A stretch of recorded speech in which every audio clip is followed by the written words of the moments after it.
सनातन की सरलता यदि देखना है तो संत दर्शन से अच्छा भला क्या होगा।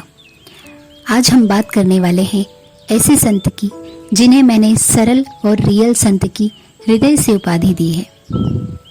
निमाड़ के संत श्री सियाराम बाबा एक ऐसे संत जिनकी सरलता से प्रभावित हुए बिना आप भी नहीं रह पाएंगे।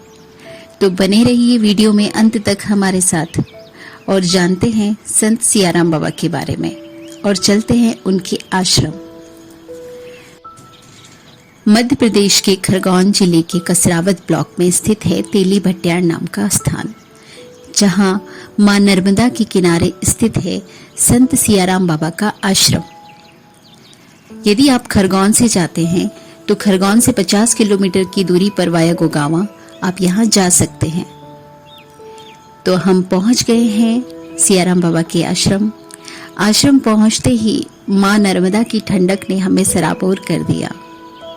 कहते हैं कलयुग में गंगा जी में स्नान से और मां नर्मदा के दर्शन मात्र से व्यक्ति के पापों की मुक्ति हो जाती है। दर्शन से पहले हमने नर्मदा जी में स्नान किया और वाकई में अगर आप नर्मदा स्नान शांति से और आनंद से करना चाहते हैं तो इस स्थान से अच्छा कोई स्थान हो ही नहीं सकता। चौड़े मुहानों पर बहती मां नर्मदा का साफ शीतल जल, शांत वातावरण आपको सुकून से भर देगा। फिर हम पहुंचे बाबा जी के दर्शन को। आइए हम आपका परिचय कराते हैं अद्भुत संत श्री सियाराम बाबा से और जानते हैं उनके संबंध में। सियाराम बाबा का जन्म महाराष्ट्र मुंबई में हुआ था। कक्षा 7वीं तक शिक्षा प्राप्त करने के बाद इन्होंने एक साहूकार के यहाँ कार्य करना आरंभ किया। एक संत के सानिध्य में आने पर इनके अंदर वैराग्य जागा और यह हिमालय चले गए तपस्या के लिए। वहां से इनका जीवन रहस्यमय बताया जाता है। करीब 71 साल पहले बाबा जी ने यहाँ नर्मदा के किनारे आकर अपनी झोपड़ी बनाई और यहीं रहकर हनुमान जी की उपासना करने लगे। 10 वर्ष तक खड़े रहकर खड़ेश्वर तपस्या की तथा 12 वर्ष तक मौन धारण किया। 12 वर्ष बाद जब यह बोले तो सबसे पहले इनके मुख से जो शब्द निकला वह था सियाराम। तभी से ग्रामवासियों ने इनका नाम सियाराम बाबा रखा। कहते हैं बारिश में जब नर्मदा जी का जल स्तर काफी बढ़ जाता है और पूरा गांव पलायन कर जाता है, बाबा यहीं रहकर ईश सेवा करते हैं। कहते हैं उस वक्त उनकी मां नर्मदा से बात होती है। बाबा जी का पूरा जीवन हनुमान जी की भक्ति में और रामायण के पाठ में गुजरा है। सियाराम बाबा रोजाना 21 घंटे तक रामायण का पाठ करते हैं। हमने भी उनके चरण स्पर्श कर उनका आशीर्वाद लिया और उनका दर्शन लाभ लिया। काफी देर उनके सामने बैठे श्रद्धालुओं को सेवादारों द्वारा चाय पिलाई गई। और यह बात जो बाबा जी के संबंध में कही जाती है कि वहां आप चाहे जितना दान देना चाहें, 10 रुपए दान स्वीकार कर बाकी राशि आपको वापस दे दी जाती है। और यह सत्य है। बाबा जी के आश्रम में कोई भक्त कितना भी चढ़ावा चढ़ाने आता है, बाबा जी केवल 10 रुपए रखकर बाकी राशि भक्तों को वापस दे देते हैं। यहाँ दीन दुखी श्रद्धा से आते हैं। बाबा जी उनसे कोई चर्चा नहीं करते, बस उन्हें अपना आशीर्वाद देते हैं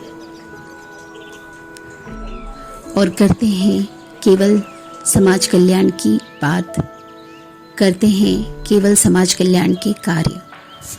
अगर संत सियाराम बाबा के समाज कल्याण की बात की जाए, सियाराम बाबा ने डूब क्षेत्र की मुआवजा राशि 2,57,00,000 रुपए नर्मदा घाट की मरम्मत व शेड निर्माण में दिए, साथ ही नांगलवाड़ी मंदिर के शिखर निर्माण में दिए और 1 साल पूर्व चांदी का झूला भेंट किया। अयोध्या में श्री राम मंदिर निर्माण के लिए 2.5 लाख रुपए की राशि दान में दी। साथ ही भट्याण ससाबड़ मार्ग पर 5 लाख रुपए से यात्री प्रतीक्षालय बनवाया। वह हर वर्ष नर्मदा परिक्रमा कर रहे परिक्रमावासियों को ठहराना, जल भोजन प्रसादी की व्यवस्था करना संत सियाराम बाबा सेवा समिति द्वारा किया जाता है। सियाराम बाबा जी का मैंने कुछ न्यूज चैनल्स पर इंटरव्यू सुना और दर्शन की जो गूढ़ बातें उन्होंने सहजता से कही है वो आपको भी जानना चाहिए। वो कहते हैं मनुष्य अपने कर्मों को भोगता है, माता पिता उनके दायित्व पूरा करते हैं, पर आपके जीवन में जो होगा वो आपके कर्मों और आपके पुरुषार्थ से ही होगा। उन्होंने रामायण पाठ की शिक्षा सभी को दी।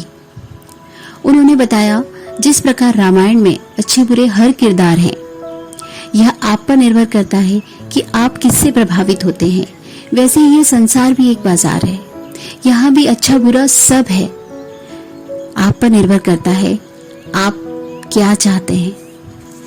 अंत में उनकी एक बात जो सबसे महत्वपूर्ण थी, जो मैंने समझी, उन्होंने कहा व्यक्ति किसी के समझाने से नहीं समझता, वह स्वयं के प्रकाश से ऊपर उठता है। उसके पूर्व जन्म के संस्कार, इस जन्म के कर्म, उसकी मेहनत सब मिलकर उसका पथ प्रदर्शित करती है। तो अपने अंदर के प्रकाश को जगाइए। संत होकर सादगी से जीवन जीते हुए इन्होंने समाज कल्याण के इतने कार्य किए, इतनी सरल, इतनी अद्भुत दिनचर्या को फॉलो करते हुए अपने आप में मग्न एक संत। कहते हैं अगर आप में समाज कल्याण की भावना है तो उसके लिए केवल अच्छी भावों की जरूरत है। अगर भावना अच्छी होगी तो ईश्वर किसी न किसी माध्यम से आपसे यह पुण्य कार्य करवा ही लेंगे। वरना आप इस संत को देखिए, कहाँ यह रुपए पैसे या कारोबार से भरपूर है या इनके पास बड़ी बड़ी डिग्रियां हैं, परंतु उनसे कहीं ज्यादा समाज को उन्होंने दिया है। जो स्वयं तन पर एक कपड़े में सारी ऋतुएं बिता देते हैं, ऐसे अद्भुत संत को मेरा कोटि कोटि प्रणाम है। अगर वीडियो पसंद आए तो प्लीज इसे लाइक शेयर कीजिए और चैनल को सब्सक्राइब कीजिए। साथ ही बेल आइकॉन जरूर प्रेस करें ताकि आने वाले हर वीडियो की नोटिफिकेशन आपको मिलती रहे। तो बनी रहिए हमारे साथ and think once for better life, क्योंकि आने वाला कल आपके आज पर निर्भर करता है। धन्यवाद।